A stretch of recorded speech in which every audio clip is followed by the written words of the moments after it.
That's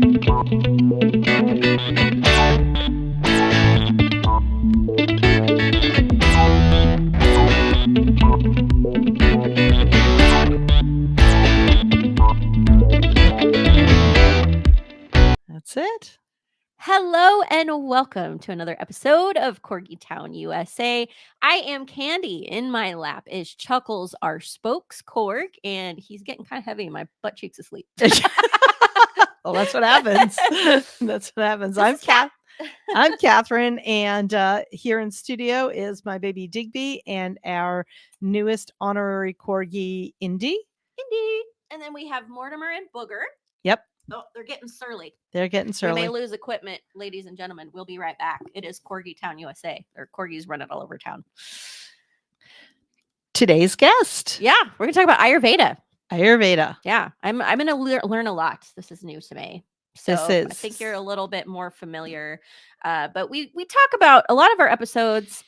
We try to be sort of informational and guide you, dear viewer, dear listener, parent, corgi and dog pet parents, try to guide you on what we think might be most helpful or informational. So sometimes it's a call to action, sometimes it's training tips, grooming tips. We've had some of those. Sometimes it's just art, corgi art that you might enjoy, and celebrating small businesses, things like that. But the Ayurveda is a little new. We're getting a little squishy. And what I mean by squishy is we're getting into some kind of new avenues that may not be mainstream.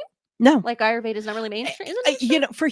So here's my whole thing on it. For humans, Ayurveda is very mainstream. It's knowing your body type, and so eating, for example, if you're a cool type, you eat a hotter spice, and eating so that you maintain health, and exercises so that you maintain health, and living so that you maintain health. I had never, until Tina and I started chatting, I had never heard of using Ayurveda to help train your dog.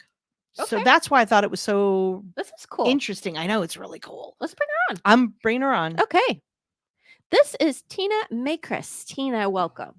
Hello. Thank you so much. Thanks for this opportunity, ladies. I really appreciate it. Oh, yeah. Sure. I think Corgi Nation and Pet Parent Nation will be kind of excited to hear what you have to say. And so we appreciate your time and educating us. I'm excited. Sure. Absolutely. And congratulations on this podcast. This is awesome. Oh, thank you. We recently celebrated our 100th episode. Yep. Yeah, I saw that. Yeah, we've been really having a good time with it, and everybody that's stuck with us. And now that we're in season 5, it's been a journey, and we've certainly learned a lot. Oh yeah. In the last 5 seasons. And now we're going to learn more. We're going to learn more. So tell us, in your words, Tina, for those that may not be familiar or maybe just minimally familiar like myself, what is Ayurveda?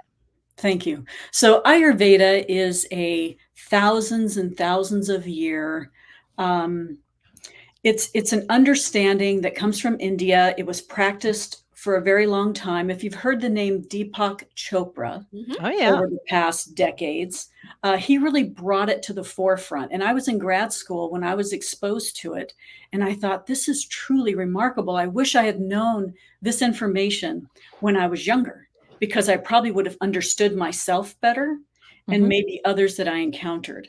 So understanding Ayurveda, and that there's certain mind-body types, and it's spiritual, and it's about breathing and movement and nutrition, that really is where it's based. It circles around the 5 elements, right? I think many of us know the 5 elements: fire, air, water, space, earth. And they take those 5 elements and they break them down into 3 mind-body types that Ayurveda calls doshas. So as Kat was saying a little bit earlier when we were chatting, she's heard of Pitta. Well, Pitta is one, Vata is another, and Kapha is the third. And so that whole idea of understanding who you are as a great foundation. Now, that doesn't mean that just because I fit a profile for Kapha means that I'm just Kapha.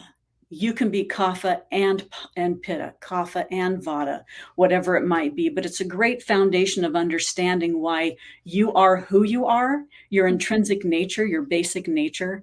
And man, I wish I had known this stuff when I was a kid. It probably would have helped a great deal. So that's essentially what Ayurveda is understanding who your unique mind-body type is and how you can be more healthy and whole in the world. Interesting. And I kind of like the names Pitta and Vada for like corgi names. Mm-hmm. These are my corgis. Folks have named their dogs after doshas. Absolutely. Yeah, I like that. So tell us, since we're talking about dogs and training and things like that, how would you apply Ayurveda into dog training? So basically and essentially what I do with dog behavior is I provide a questionnaire to a potential client, and the human fills out what they think is primarily fits the pattern for their dog. So it might be something that talks about their body type. It might be something that talks about their personality. And I break it all down and they respond, and they have 3 options to respond on how their dog usually is. And I try to have them think about the time when the dog was approximately 2 years old. If the dog is older, and if they're a young pup and they're still figuring things out, it's their job to explore who they are and for us to try to just be patient with that, right? And be flexible. And then that helps them to also understand what type of dog is in front of them, because sometimes we forget that every dog is unique. Yeah. And every human is unique. So therefore, every dog-human relationship is unique. And so really, I just help folks pause. Oh, Pause. I help them pause for just a moment and just think about the dog in front of them. And if it's a household with a whole band of corgis, every one of those corgis is completely different. Oh, yeah. And they interact differently. They vocalize differently. They reason, they logic, right? And even down to their routines are very different. And so this just helps folks to slow down for just a moment and just really think about the dog in front of them. And then from there, we move forward. I imagine that that's not only helpful. I mean, much of training, I'm a dog trainer, basic behavior trainer, and I feel like most of training is helping the parent. We're going to stay away from the word owner. Yeah, since we're doing some legal, right. It's a parent. Yeah, we're doing some episodes on the way the law looks at animals, and we look at them as sentient beings where the law sees them as property. So we're getting away from the word owner, parent, pet parent.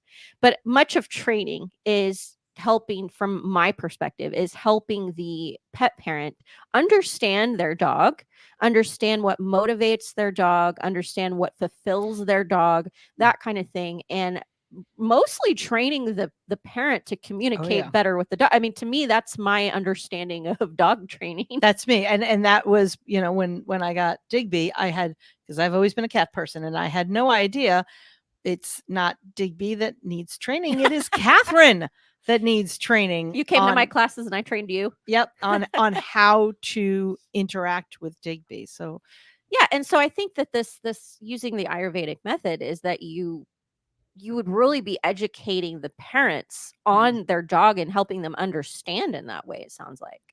Absolutely. And regardless of how the dog came into their life, we can at least have a baseline of where we are. And sure, a dog might come into our lives that has had trauma of some type, or a dog has come into our lives that has been raised in an amazing atmosphere, stayed with the mother and the siblings for at least 16 weeks, things of that nature, all of that. And it really helps to cover that. And then in a personal aspect of Ayurveda, understanding Ayurveda has really helped me to understand my wife in a better place. So I'm able to understand where she comes from in a different way, where our son comes from. And I don't jump to a judgment, or I don't react, right? And just a little bit ago, you ladies were speaking about ownership.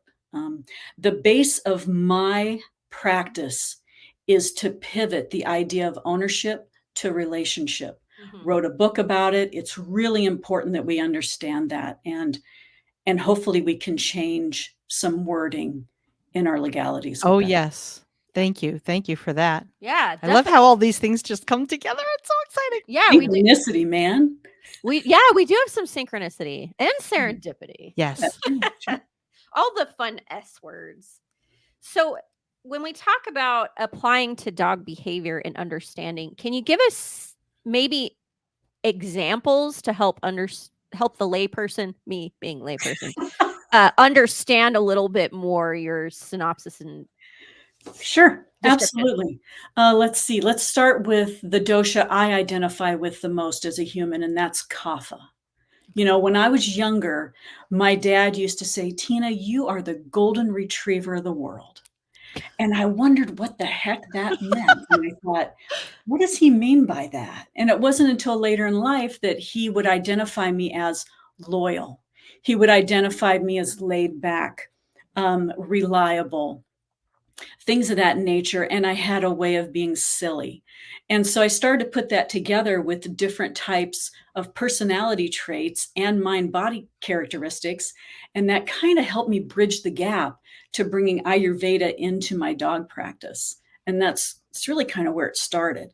So if we were to take kapha, for example, kapha is all those things I described that my dad loved to say about me also. But the other thing about kapha is that when it comes to energy, for example, I am more to be a marathon walker than a jogger or a runner based off my build and my mind-body behaviors. Another thing is that with kaphas, because we are made up of the two particular elements of water and earth, when water and earth mix together, what happens? Mud. Right. So as a kapha, as laid back as I am and as loyal, and I'll roll over, rub my belly, whatever it might be, if I get stuck, I'm stuck for quite a while. Oh. And it's a little bit more of a challenge for me to start to move forward again. So does that make sense? Yeah. So you're learning, as we are unique in these ways, and using this method to describe that and understand that, that as we are unique, we also have unique challenges. Correct. And methodologies to address those challenges. Absolutely. And it falls into, your activity levels, the things that you choose to do. And with dogs, it's the same way. For example, a kapha dog might be the dog that likes to just lay about and observe. It might be the dog that comes over to you when they sense that something needs to be communicated. They might be the dog you can count on to silly up a moment when things are really serious. It could be the dog that just loves to, maybe a career, like a therapy dog is a really great idea for a kapha dog. Oh, wow. So think about some of those characteristics on how that applies. And it's really important that we just understand that a kapha dog might have a build of being thick or solid or big boned, and that can apply to many different types of breeds. Chucky. But it's really about, yeah, there you go. And it's really about, what does that mean? What comes with a lot of these positive traits, then comes that whole idea of earth and water makes mud. So it takes us a little bit longer to get going on something. Or like I said, I prefer to walk instead of run a marathon. I'm known to sit down over a nice beverage and have a conversation than to type up something, in a Word document or even an Excel spreadsheet. Yeah, that's knowing Tina for as many years as I do. That is Tina. She's, just likes to sit and talk and get to know a person. Yeah. So that's amazing. And I love that your father described you that way. My ex-husband used to call me a Labrador because he said, you're just like a Labrador. You turn you loose in a room and you just go make a bunch of friends. Absolutely. And you have that instinct to be a go-getter, right? And then that falls under maybe Pitta, where it's a little bit different. Or a Vata dog, for example, might be the kind of dog that is always moving. They're made up of space and air. So their mind is always going. Their body's always going. Yeah. They get cold easy. They get hot easy. They can't stay in one place very long. They might have a more slender dynamic to their build. So if you really put this stuff together, it really makes sense. Yeah. On what that means. And it applies to us as much as it applies to our dogs. Well, and I want to get your take on this, because we're going a little off the cuff here. It's this time. Taking after you. Improvisation. Yes. So being a trainer, I know it's kind of frowned upon to put breeds into training, because we never want to dismiss certain personality attributes. That's kind of what I've grown up into, is that we don't want to say, oh, well, sure, he's a greyhound, of course he's that way, or he's a corgi, of course he's that way. We don't want to do that. We don't want to dismiss the personality of the individual dog. However, in my observation, yes, this is true. You never want to have breed prejudice when it comes to training. But I personally think there are still some breed proclivities that are still there, still going to be there. Corgis are herders. It doesn't mean every corgi is going to herd or want to herd. However, they do inherently have a herding instinct most often. So when I have a corgi parent come to me saying, he nips at our heels when we're walking, and I say, sounds like you have a corgi. So things like that to me hold true without holding prejudice against the training. The reason why I preface this is I want to ask, do you think certain personality traits are driven to get certain breeds because of how they are and why they're right? We talk a lot about, is a certain breed right for you? And we mainly about corgis, because that's what I know. Right. There are many households corgis simply aren't right for, and we're going to tell you that unabashedly. But I noticed that a lot of our corgi enthusiast friends tend to be a lot like us. Yeah. It makes me think there's got to be something to the personality that likes that about those dogs. I would love to hear your perspective on that based on what you've just told us. Oh, well, thank you. Absolutely. And I think that we reach out to certain breeds of dogs for certain periods and phases in our lives, you know. But the next part of that is absolutely, like, for example, my wife, Kim, she fits Pitta 100%. She is a leader. She is a go-getter. She's a big shot in corporate America. People come to her for her knowledge. I think in a previous life, she was probably concierge to some royalty of some kind in some crazy century. I'm not quite sure. And so I see that. Well, she is drawn to, a Pyrenees. She is drawn to a Newfoundland. She is drawn to a regal. Hound. Yeah. Right? So regal, yeah. So regal, yeah. So she is drawn, and she's also drawn to these personality types that you might think based off of that's kapha. If you think about those dogs, there are traits that might come with that particular breed is what they're known for, even though they're workers. A Great Pyrenees, lovely, lovely dog. A Great Pyrenees loves a job, though. And if you don't give a Pyrenees a job, they're going to make one. Right. Yeah. A Basset Hound the same way. But there's a calming effect with these dogs. There's a silent strength with these dogs. So I think a Pitta personality is drawn to that. Maybe that's why she chose me, right? Maybe.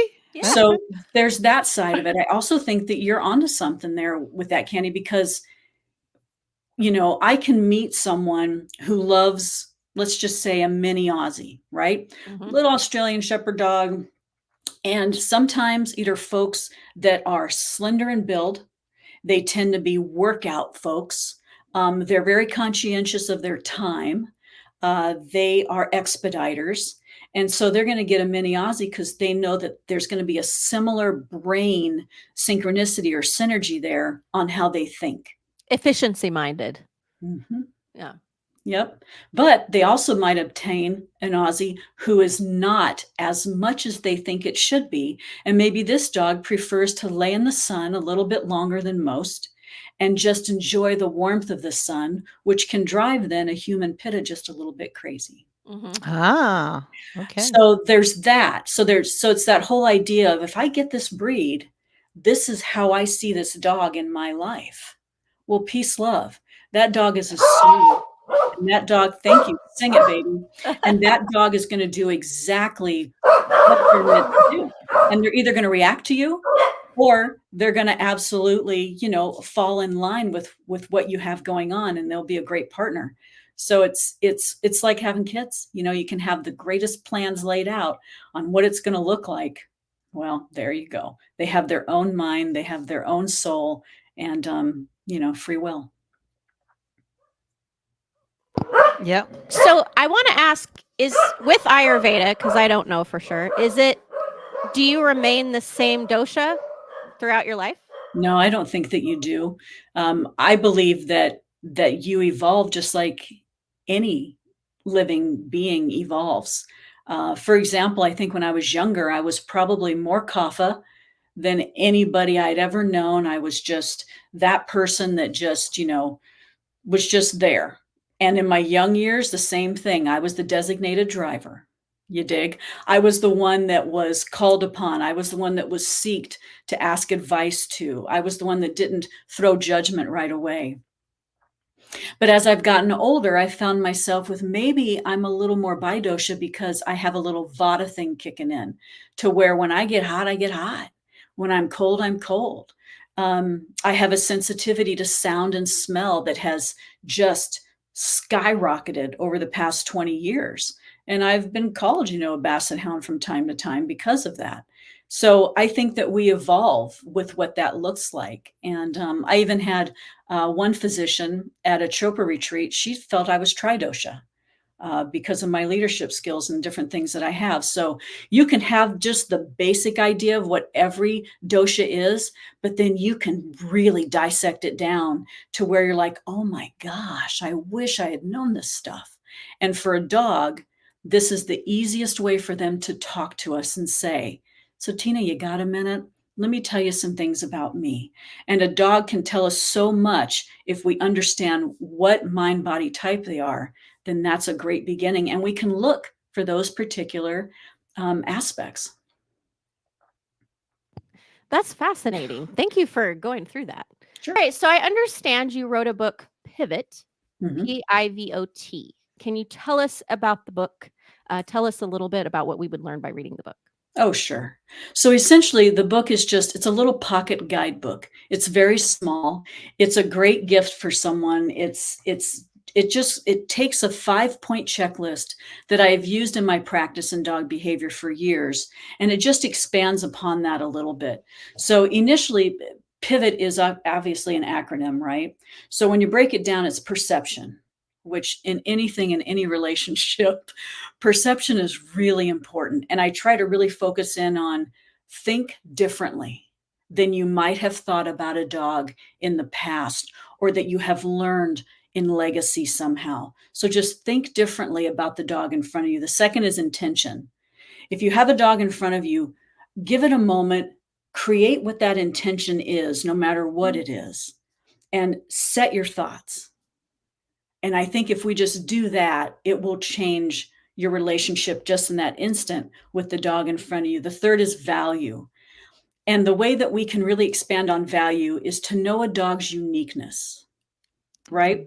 The corgis that you kids have in your lives, they are so unique and their nuances are there. They can't turn around and just say, hey, cat, so I was thinking, right? Yeah. They actually will turn and look at you, or they will give you some kind of a body language that will help you understand what they're feeling in that moment. So know that dog's uniqueness. The fourth is offer. No matter what, give that dog acceptance. Offer acceptance, regardless of the decisions that they're making. And then the last is thoughtfulness. Pause and breathe. So if you can just take that into account, then you can break down exactly how is this dog different, and how can I be a better guardian? How can I be a better partner for this dog?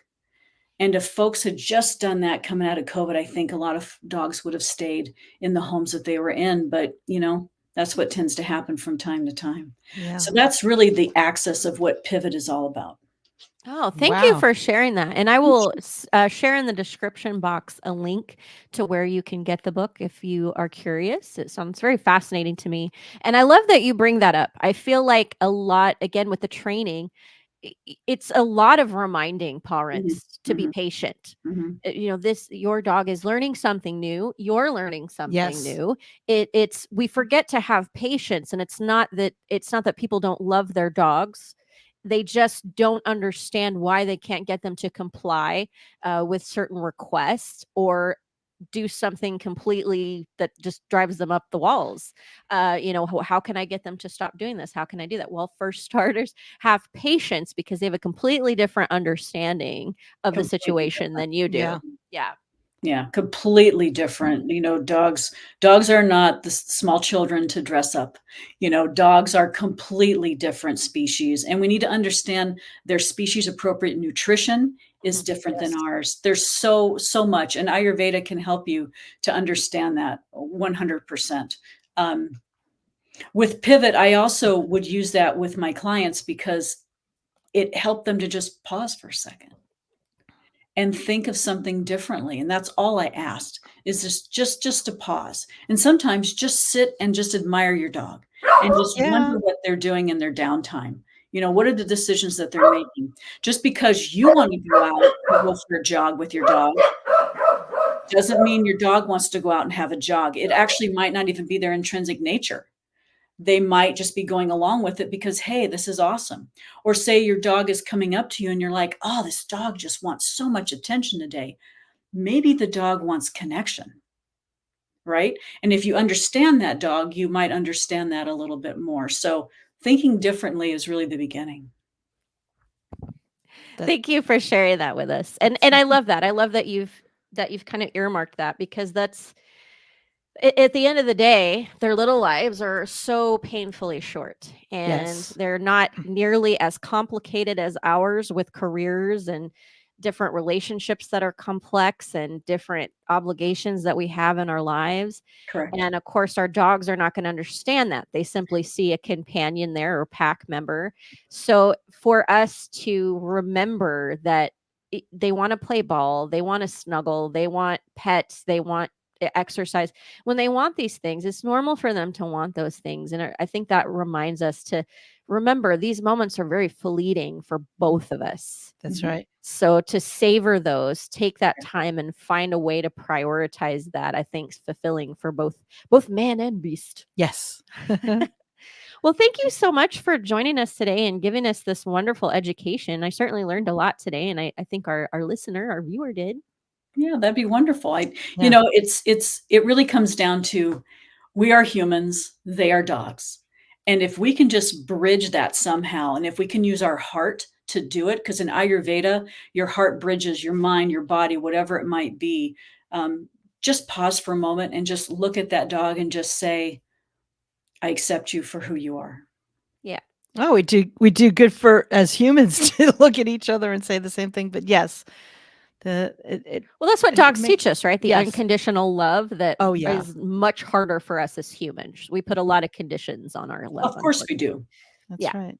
Yeah. This is, thank you. I'm so glad we were able to get you on the show, Tina. Same. And if there are any other books that you'd like to recommend to our listeners and viewers about Ayurveda and your dog, let us know, and we'll put those in the comments as well. Sure, absolutely. Thank you for this opportunity. And tell the band of Corgis that I really appreciated the music they created throughout our conversation today. They were certainly singing. This was a very, very it wasn't the blues. Like they were talking about something. They were setting up some boundaries. We don't know with who or what. Could have just been the wind, but yes. That's right. Well, thank you so much. We appreciate you. We hope you have a great rest of your evening. Thank you so much. Thanks. Bye. Have you read Pivot yet? I have not read Pivot yet. Sounds like you might enjoy it. Yes, I think so. Both Digby and I are very impatient people. No. So, yeah. So you don't say. Yeah. So I think that the checklist is going to be very, very helpful. Yeah, you're very similar. I think that's when you get impatient with each other, is because you have so many similarities. It's true. It's true. You're both outspoken and impatient. That's right. But we love each other. Yes, deeply. But both also very loving and very precious. Yeah. So, well, we hope that you learned a lot today. I certainly did. And I will drop the link to the book, if you want to read Pivot, down in the description box of both our YouTube and as well as the audio platforms if you listen on an app. We hope you enjoyed it. We will see you next week. We're here every Thursday, all things Corgi and pet parent lifestyle, Candy and Chuckles. And Catherine and Digby and Indy. And of course, Mortimer and Booger. We'll see you next week. See you next week. Bye.